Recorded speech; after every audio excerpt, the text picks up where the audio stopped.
Hello everyone, you are welcome to class, and in this class we are going to talk about some more MCQs from Victorian era. This is part third. Arrange the following novels chronologically. जो novels हैं उन्हें chronologically आपको arrange करना है. David Copperfield, Pickwick Papers, Nicholas Nickleby, Great Expectation. So first is Pickwick Papers, second Nicholas Nickleby, David Copperfield, and Great Expectations. You can see the answer. Now let's go through some details of these works. The posthumous papers of Pickwick Club, known as the Pickwick Papers. तो Pickwick Club and Pickwick Papers दोनों एक ही थे. Was Charles Dickens' first novel, और ये क्या थी आपकी Charles Dickens की first novel भी थी. So there are three things. First thing is the writer is Charles Dickens, and Pickwick Club is known as Pickwick Papers. Because of his success with his Sketches of Boz, published in 1836, Dickens was asked by the publisher Chapman and Hall. तो यहाँ पे ये भी काफ़ी बार पूछा जाता है कि जो पब्लिशर था वो कौन था. तो पब्लिशर है आपका चैपमैन एंड हॉल. उन्होंने स्केचेस बाय बॉज, और चार्ल्स डिकेंस का जो पेन नेम है वो बॉज है. बहुत सारी चीज़ें चार्ल्स डिकेंस के बारे में आप यहाँ पे याद कर सकते हैं. पब्लिश हुआ था स्केचेस ऑफ बॉज 1836 में. उन्होंने उनसे दोबारा ये कहा था पब्लिश करने के लिए, to supply description of explain a series of comic cockney sporting plates by illustrator Robert Seymour and to connect them into a novel. उन्होंने उसे चैपमैन एंड हॉल ने उन्हें नावल लिखने के लिए कहा था.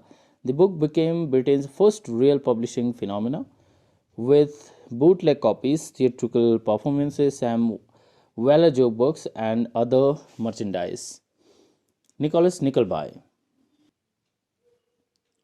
Nicholas Nickleby, और The Life and Adventure of Nicholas Nickleby. तो जो Nicholas Nickleby है इसका कंप्लीट नेम आपका The Life and Adventure of Nicholas Nickleby है.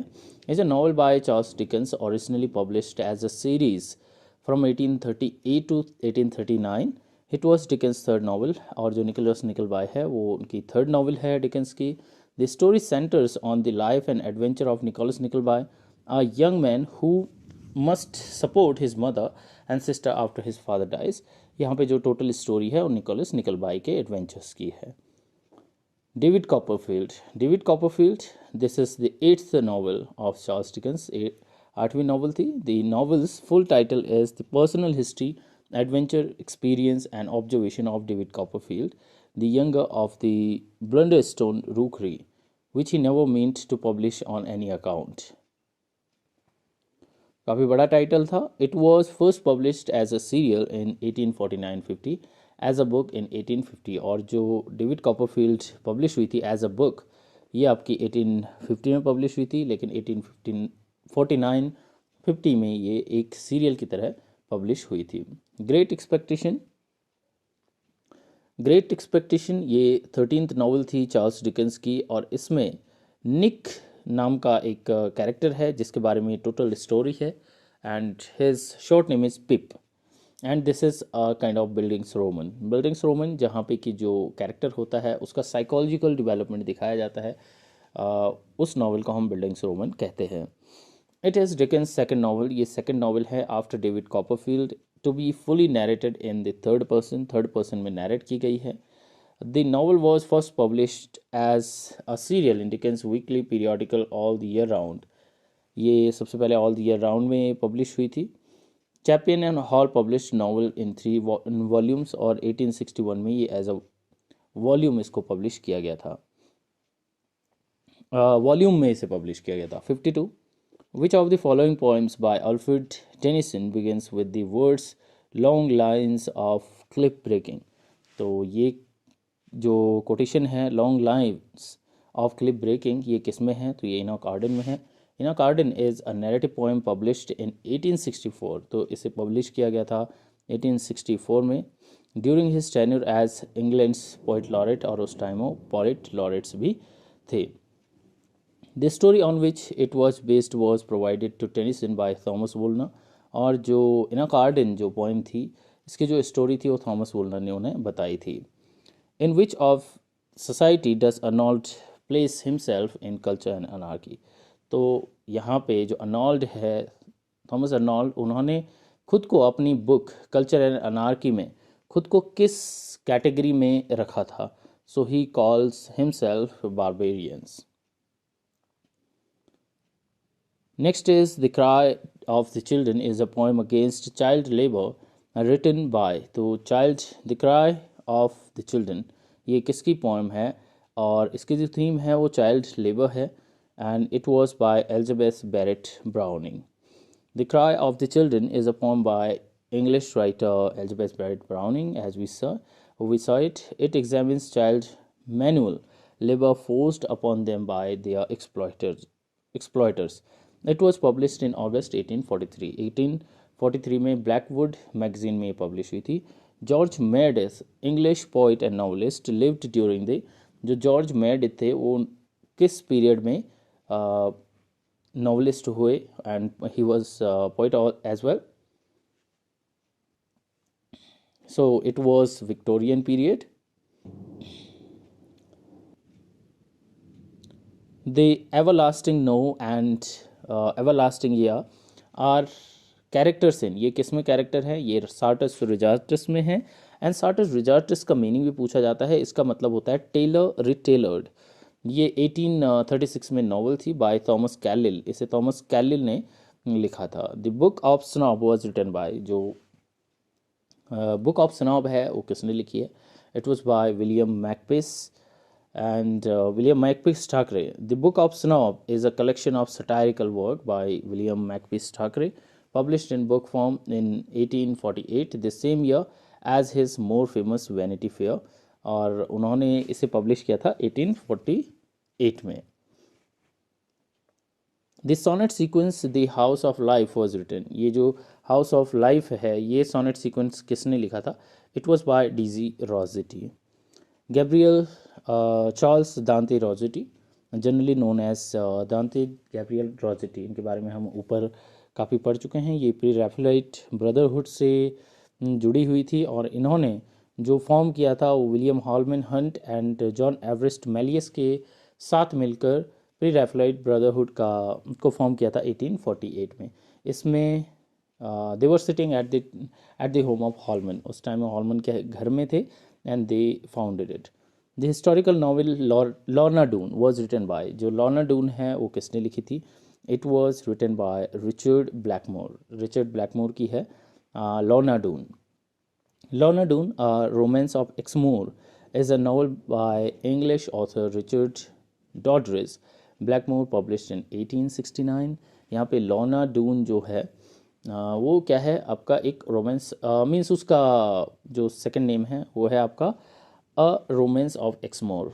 ये किसने लिखी है? Richard Doddridge. ब्लैकमोर पब्लिश हुई है 1869 में। Who edited the popular magazine house hold words? House hold words जो मैगजीन थी उसे किसने एडिट किया था? So it was Dickens. Some of the points about it. Household Words was an English weekly magazine edited by Charles Dickens in 1850s. 1850s में उन्होंने इसे edit किया था. It took its name from the line in Shakespeare's Henry V. Henry V की एक line थी, familiar in his mouth as household words. तो यहाँ से उन्होंने डिकेंस ने इसका नाम लिया था। Mister Hardcastle is a character in, ये जो मिस्टर हार्ड काशिल है ये किस में मिलता है? She Stoops to Conquer. मैंने क्लास में आप लोगों को ये पूरा ड्रामा दिया था, सो होपफुली आप लोगों को ये कैरेक्टर याद होगा। She Stoops to Conquer is a comedy by Oliver Goldsmith. ये ओलिवर गोल्ड स्मिथ की कॉमेडी है, परफॉर्म्ड हुई थी 1773। Where do these lines occur, ये जो लाइन है ये कहाँ पे मिलती है? God's in his heaven all's right with the world, ये है पीपा पासेस में। This line, God's in his heaven all's right with the world, Pippa Passes. Pippa Passes is a words drama bye Robert browning. Robert browning का words drama है। It was publish, जो publish हुआ था ये 1841 में publish हुआ था। यहाँ पे एक नाम है, who wrote under the name Teufelsdröckh. Teufelsdröckh किसका पेन नेम था? So it was Thomas Carlyle. Thomas Carlyle ने इस नाम से लिखा था। And which novel by Thomas Hardy attacks the institution of marriage and presents erotolepsy? Jude the Obscure is the answer. Jude the Obscure is a novel by Thomas Hardy. Thomas Hardy की novel है, which began as a magazine serial in December 1894 and was first published as a book form in 1895. 1894 में शुरू हुई थी. And Jude the Obscure Hardy की last completed novel भी है. Unto this last is a collection of dash essays on economics. ये कितने essays थे unto this last? इसमें 4 एसेस थे और ये किस पर है? इकोनॉमिक्स पे है. Unto this last is an essay and book on economy by John Ruskin. ये जॉन रस्किन की बुक है. First published between August December 1860 in monthly journal Cornhill magazine in 4 articles. Which is George Eliot's first novel in which a woman is tried for murdering her own child? यहाँ पे कौन सी novel है George Eliot की, और ये first novel भी है जिसमें वुमेन अपने बच्चे को मारने की कोशिश करती है. So it was Adam Bede and we have gone through. So pen name as we know George Eliot था. Next is the collection of biographies by Lytton Strachey. Eminent Victorian was published in. जो collection of biographies थी Lytton Strachey की, वो किसने publish की थी, कब publish की थी? 1918. Eminent Victorians collection of short biographies. तो जो collection of biographies था उसका नाम था आपका Eminent Victorians and these were by Lytton Strachey, published in 1918. Who of the following was an editor of magazine Bentley Miscellany? Bentley Miscellany जो थी वो किसने पब्लिश की थी? So William Harrison Ainsworth and Charles Dickens. Bentley Miscellany was English literary magazine started by Richard Bentley. इन्होंने Richard Bentley ने इसे start किया था. पब्लिश जो हुई थी वो 1836 और 68 के बीच में पब्लिश हुई थी. Next is Browning's the ring and the book is. ये जो बुक है ये किस तरह की बुक है? It's a long of dramatic narrative and it has 21,000 lines written by Robert Browning and it is kind of verse novel. It was published in 4 volumes. ये 4 volume में पब्लिश हुई थी in between 1868 to 69. The poem September 1, 1939 is a personal soliloquy on war and human degeneration. ये किसने लिखी थी? जो poem थी September 1, 1939, it was by W.H. Auden and it was written on the outbreak of World War II. World War II के लिए ये लिखी गई थी. What is the subtitle of Charlotte Bronte's Jane Eyre? We have seen this earlier too. Charles Bronte की जो Jane Eyre थी वो एन ऑटोबायोग्राफी उसका सेकंड नेम भी था.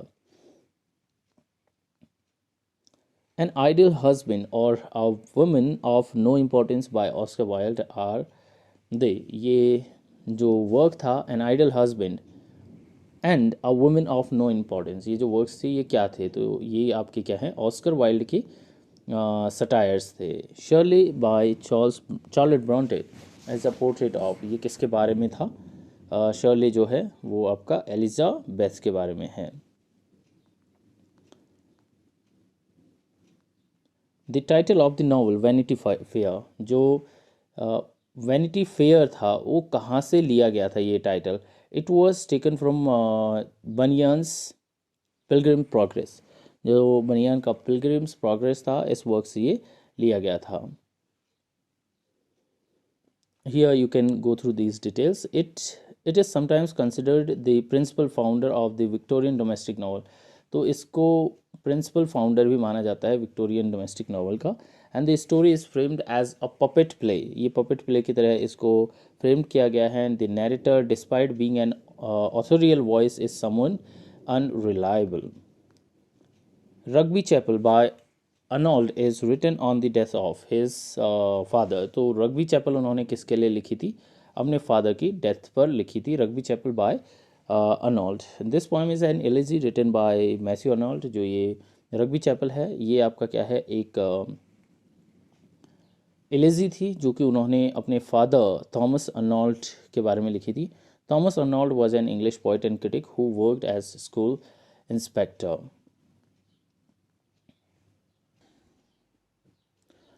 But a man reach should exceed his grasp, और what's a heaven for, ये किसने लिखी थी? ये लाइन्स आपकी ब्राउनिंग की। Which of the following novels was influenced by Call's French Revolution? यहाँ पे कौन सी ऐसी नॉवल है जो कि कैल के फ्रेंच रेवोल्यूशन जो उन्होंने उनका वर्क था उससे इन्फ्लुएंस था? A tale of two cities. A Tale of Two Cities is an 1859 historical novel by Charles Dickens and set in London and Paris। तो यहाँ पे एक question to a tale of two cities में ये भी पूछा जाता है कि जो दो सिटीज़ हैं, टू सिटीज़ थे, वो किस कौन कौन सी सिटीज़ मानी जाती हैं? सो उनमें डिस्क्रिप्शन जो है वो है आपका London and Paris before and during the French revolution. और इसमें जो कैरेक्टर है, the character is Dr. Manet, his 18-year-long imprisonment in Bastille in Paris, and his release to live in London with his daughter Lucy, whom he never met. So, Dr. Manet, आप इसके जो character है उसे याद रख सकते हैं, because this is a good work to remember. In which poem do these lines occur? It is better to have loved and lost than never to have loved at all. ये किस poem में हमें ये मिलती है? It's better to have loved and lost than never to have loved at all. ये in memoriam की line है, बहुत फेमस लाइन है, और जो इन मेमोरियम आर्थर हेनरी हलम के लिए लिखी थी। किसने लिखी थी? अल्फ्रेड ने। आर्थर हेनरी हलम कौन थे? उनके फ्रेंड थे। And it got published in 1850। ये 1850 में पब्लिश हुई थी। We have gone through this writer a lot of time. Tennyson के बारे में हम काफ़ी बार पढ़ चुके हैं। Who created the character Sweeney? यहाँ पे जो स्वीनी है ये कैरेक्टर किसने किया था? An ape necked, symbol of unthinking modern materialism. तो यहाँ पे आपके दो तीन क्वेश्चन हो जाते हैं। एक, जो कैरेक्टर है स्वीनी, ये किसने किया था, बनाया था? दूसरा ये है कि जो सिंबल था वो क्या था? एप नेक्ड है sorry, and symbol of unthinking modern materialism. तो ये पूछा जा सकता है कि ये किस चीज़ का सिंबल है? So it was by T S. Eliot. And Sweeney Agonistes by T S. Eliot was his first attempt at writing a verse drama. तो स्वीनी एगोनिस्ट उन्होंने एक ड्रामा लिखने की कोशिश की थी, उनका फर्स्ट अटेम्प्ट था। रुबाइयत्स मीन्स, ये आपका रुबाई या रुबाइयत्स, इसका मीनिंग क्या होता है? It is quatrain and it is a Persian form of verse. Which character is willing in David Copperfield? यहाँ पे जो कैरेक्टर विलिंग है वो किस में है? So it was Barkis, mister Barkis, fictional character, ये एक फिक्शनल कैरेक्टर है। Alice's adventures in wonderland 1865 was written by Charles Dawson in the dash period, so it was Victorian. We are going through Victorian period, so it is easy to know.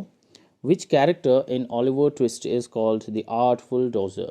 यहाँ पे हम जो Oliver twist है वो कौन सा character है जिसे आर्टफुल डॉजर कहा जाता है? जैक डॉकिंस, ये चार्ल्स डिकेंस का वर्क है Oliver Twist, and he was a pickpocket. You can remember, he was a pickpocket. No thoroughfare written by Charles Dickens and Wilkie Collins is a, तो ये किस तरह का work है आपका? No sorrow या fare written, या आपका है it is a novel. Next one, who wrote the line truth sits upon the lips of a dying man? काफ़ी बार इसको हम पढ़ चुके हैं और ये एज अ कोटेशन हम काफ़ी बार गो थ्रू हो चुके हैं। So it was by Matthew Arnold. So with this we end today's video. See you in next video.